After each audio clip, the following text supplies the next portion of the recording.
बर्दाश्त नहीं हो रहा है कि हम लोग काजू किशमिश बादाम खिलाते अपना बेटा लोग को, उन लोग इतना तेज नहीं हो पाया है। इसे मार भात खाने वाला चला भूखा पेट रहने वाला, रहने का ठिकाना नहीं, घर द्वार का ठिकाना नहीं, आज झारखंड को जगाने चला है। ये बात इनके पेट में हजम नहीं हो रही। और खंड समन्वय समिति, उसमें मेरी फोटो अभी भी बैनर में है।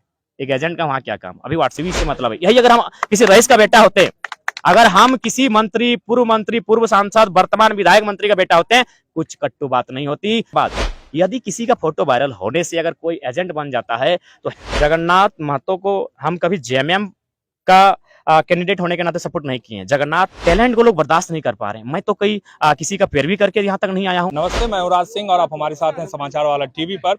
दरअसल झारखंड में पिछले दिनों एक आंदोलन का आगाज हुआ था। वो आगाज इस वजह से हुआ था क्योंकि भाषा की लड़ाई, फिर खतियानी की लड़ाई शुरू हुई थी। लेकिन उसके बाद हाल के दिनों में कुछ नए विवाद सामने आए। हमारे साथ बात करने के लिए जयराम हैं, जो कि एक प्रमुख चेहरा थे उस आंदोलन का और अभी भी हैं। जयराम, हम आज आपसे सवाल पूछेंगे, एकदम कट टू कट सवाल पूछेंगे। गीताश्री उरांव, जो कि एक पूर्व मंत्री भी हैं, पूर्व विधायक भी हैं, कांग्रेस की नेता भी हैं, उन्होंने आरोप लगाया जयराम महतो पर, यानी आप पर, कि आप जो हैं कांग्रेस और आजसू के एजेंट हैं। पहला हम ये सवाल आपसे जवाब चाहेंगे। बिल्कुल एकदम लॉजिकली जवाब देंगे। पहला बात तो गीता दी का सम्मान कल भी करते थे, आज भी करते हैं और कल भी करेंगे, क्योंकि एक स्त्री है और स्त्री का मैंने सदैव सम्मान किया है। क्योंकि मेरा भी परवरिश एक उस माँ ने किया है जिसके पति का स्वर्गवास एक मेरा, जब मेरी आयु 1 साल थी तब मेरे पिता का देहांत हुआ था। मैं उनका सम्मान आज भी करता हूँ और कल भी करूंगा। लेकिन लॉजिकली मैं खारिज करता हूँ उनके हर एक सवाल को। पहला सवाल, यदि हम एजेंट होते हैं राज भैया, तो जिस समिति का उन्होंने गठन किया, झारखंड समन्वय समिति, उसमें मेरी फोटो अभी भी बैनर में है। एक एजेंट का वहां क्या काम, अभी व्हाट्सएप ग्रुप चल रहा है उस समिति का, उस ग्रुप में अभी भी हम ऐड हैं, वहां मेरा क्या काम। गीता दी मेरी 3 सभाओं में मेरे मंच पर हैं, तमाड़ और मांझी बगोदर, वहां उनका क्या काम था, या फिर मेरा वहां क्या काम था, दोनों एक साथ क्या कर रहे थे। इसका मतलब सीधा संदेश है, सब लोग चाह रहे हैं कि भाई आप हमारे साथ आ जाइए, हमारे पीछे हवा लीजिए, हम आपका स्वागत करते हैं। पहला बात, गीता दी का बयान नहीं है, 10 साल बाद हो, 20 साल बाद हो, वो खुद कहेंगे किसी को उन्होंने फोर्सफुली उनसे कहीं कहवाया। तो अगर हम एजेंट होते हैं तो गीता दी से मेरा इतना मेल जोल हुए, मेरी सभाओं में क्यों आते हैं। उस समय कहते कि नहीं, अगर जयराम मारा तो हम नहीं जाएंगे। इसका मतलब सीधा संदेश है। और वो तो छोड़िए, यदि हम उस मीटिंग में आ जाते, झारखंड समन्वय समिति 18-19 तारीख को, तो आई एम गुड बॉय कहते, जयराम एक अच्छा लड़का है, जयराम पढ़ा लिखा लड़का है, जयराम एक शिक्षाविद है, ये वही लोग कहते। लेकिन हम जैसे ही मीटिंग में नहीं आए, आरोप शुरू हो गया। उसमें मुझे फोन आया था, अभी भी व्हाट्सएप ग्रुप चल रहा है, उस ग्रुप में अभी भी है। और उसके बाद यदि किसी का फोटो वायरल होने से अगर कोई एजेंट बन जाता है, तो हेमंत सोरेन और आपके नरेंद्र मोदी का भी फोटो है, तो आप बताइए कि नरेंद्र मोदी एजेंट है या हेमंत सोरेन एजेंट है। तो इस तरह आंदोलन को डाइवर्ट करने के लिए कुछ लोग बार बार हम कहते हैं कि आज ऐसी स्थिति है ना कि एक टैलेंट को लोग बर्दाश्त नहीं कर पा रहे हैं। मैं तो कई किसी का पैरवी करके यहाँ तक नहीं आया हूँ। मुझे में थी कुछ बात, वो प्रकृति ने मुझे दिया है, उसी कारण लोग मुझसे जुड़ रहे हैं। मेरा क्या कसूर है, क्या मैं अपना गर्दन काट के रख दूं जमीन पर कि आप लोग मुझे पसंद ना करें।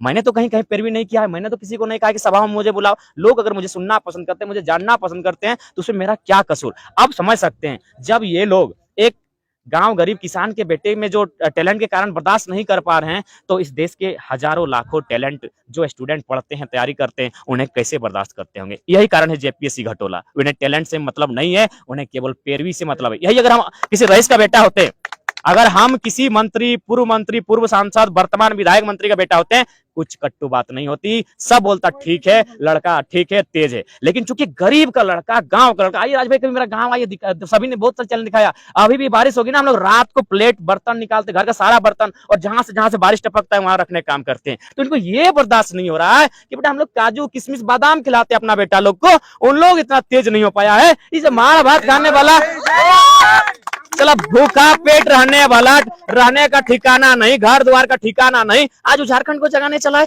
ये बात इनके पेट में हजम नहीं हो रही और इससे कोई बात नहीं है। अच्छा, ये फोटो की आपने जिक्र किया, फोटो का एक सवाल है, इसको भी क्लियर कीजिए आप, क्योंकि एक फोटो बड़ी तेजी से वायरल हुए रांची के सर्किट में, मेरे पास भी आया था। चूंकि हम थे नहीं, दिल्ली में थे, तो उसमें आप जगन्नाथ महतो के साथ दिख रहे हैं। लोगों ने उस पर ये लिखा हुआ था कि 2014 के चुनाव में आपने जगन्नाथ महतो को मदद की थी या उनके साथ कैंपेन के दौरान आप मौजूद थे। उस पर आप क्या कहना चाहेंगे? 2014 नहीं, 2019। हाँ, 2019 के लोकसभा चुनाव में। और एक बात, जगन्नाथ महतो को हम कभी जेएमएम का कैंडिडेट होने के नाते सपोर्ट नहीं किए हैं। जगन्नाथ महतो को इसलिए सपोर्ट किए हैं कि वे हमेशा माटी के लिए लड़े हैं। भले आज मंत्री बनने के बाद उनकी भी थोड़ा बोली बंद हो गई, मंत्री पद मिलने के बाद कभी कभी होता है, लेकिन एज ए विधायक एज ए विधायक जगन्नाथ महतो बहुत अच्छा काम रहा है उनका अपने फील्ड में, हमेशा लोकलिटी के साथ उनको, क्योंकि हम लोग समय छोटा थे, अब तो हम लोग पीएचडी करने लगे तो समझने लगे, छोटा थे, एक भावना था, उनको गमछी में देखते थे, वो तो ऐसे सिंपल ड्रेस में आ जाते थे लोगों के बीच, उनके घर में आके एक बार देखे थे कि रविंद्र पांडे और जगन्नाथ महतो सेम चुनाव में थे, तो रविंद्र पांडे क्या किए कि बिस्लरी बोतल पानी लाए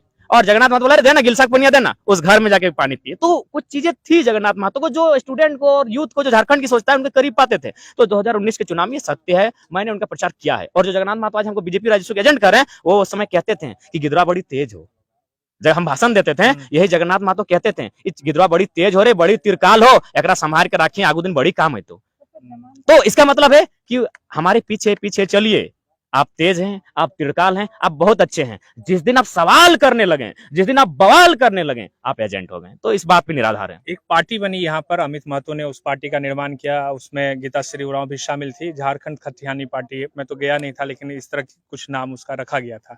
ये पार्टी क्या है और इस पार्टी का आपके आंदोलन से क्या कुछ लेना देना है, या फिर ये जो अभी चूंकि आपके कहने पे हजारों नहीं लाखों युवा और जो भी ग्रामीण इलाकों के लोग हैं वो सड़कों पे आए, उन्होंने आपको सुना, तो लोगों में एक भ्रम की स्थिति होती है क्योंकि मैसेज तो जा रहा है, तो उसको आप क्लियर कीजिए कि ये जो खतियानी पार्टी है ये क्या कारण है, इसका क्या आगे उपयोग होगा, या इससे आपका क्या लेना देना? देखिए, पहली बात तो मैं स्पष्ट है, आंदोलन की शुरुआत धनबाद बोकारो से हुई है, गिरिडीह सटा हुआ होने के कारण गिरिडीह ने भी सहयोग किया है।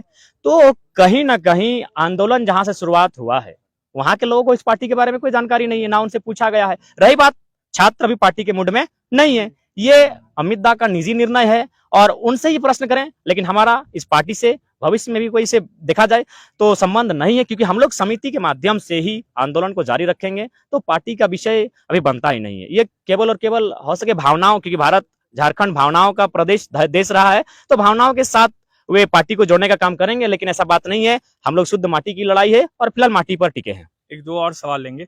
आप मानते हैं, आपने नेपोटिज्म की बात की, मैं सुन रहा था पीछे में, गीताश्री उरांव का जो बैकग्राउंड रहा है वो भी नेपोटिज्म, अगर बोले तो गलत नहीं होगा, क्योंकि उनके पिता तो खैर कार्तिक उरांव जो हैं, उनके पिता तो खैर झारखंड के सर्वमान्य हैं, उनकी एक अपनी अहम भूमिका रही है।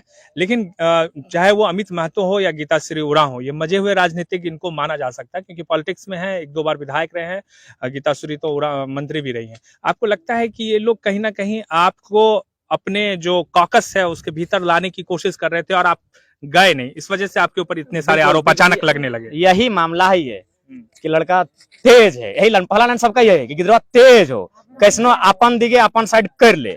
तो गिदरवा जब तेज हो तो जनता ओकरा तेज बनवा लो, वो जनता के साइड हो, जनता जो बोलेगी, जनता जैसा बोलेगी, जनता जहां बोलेगी, हम जनता जनार्दन के साथ हैं। आगे क्या है आपकी रणनीति? क्या आप खतियान को लेके अभी पंचायत चुनाव तक स्थिर रहेंगे, या फिर इसको किस तरह अपनी लड़ाई को आगे ले जाएंगे? नहीं, हम तो नगर निगम में एंट्री मार चुके हैं, आचार संहिता पंचायत चुनाव में है, नगर निगम में थोड़ी, हम नगर निगम में एंट्री मार चुके हैं। आंदोलन जारी है, लोग जिनको राजनीति करनी है वे करेंगे, हम आंदोलन कर रहे हैं और मेरा आंदोलन जारी है। अभी हम जाके फिर नगर निगम के क्षेत्र में 2 गाँव में लगभग बोले कि 25 की संख्या में लोग रहे, उससे ज्यादा नहीं, बैठक करेंगे। बहुत शुक्रिया।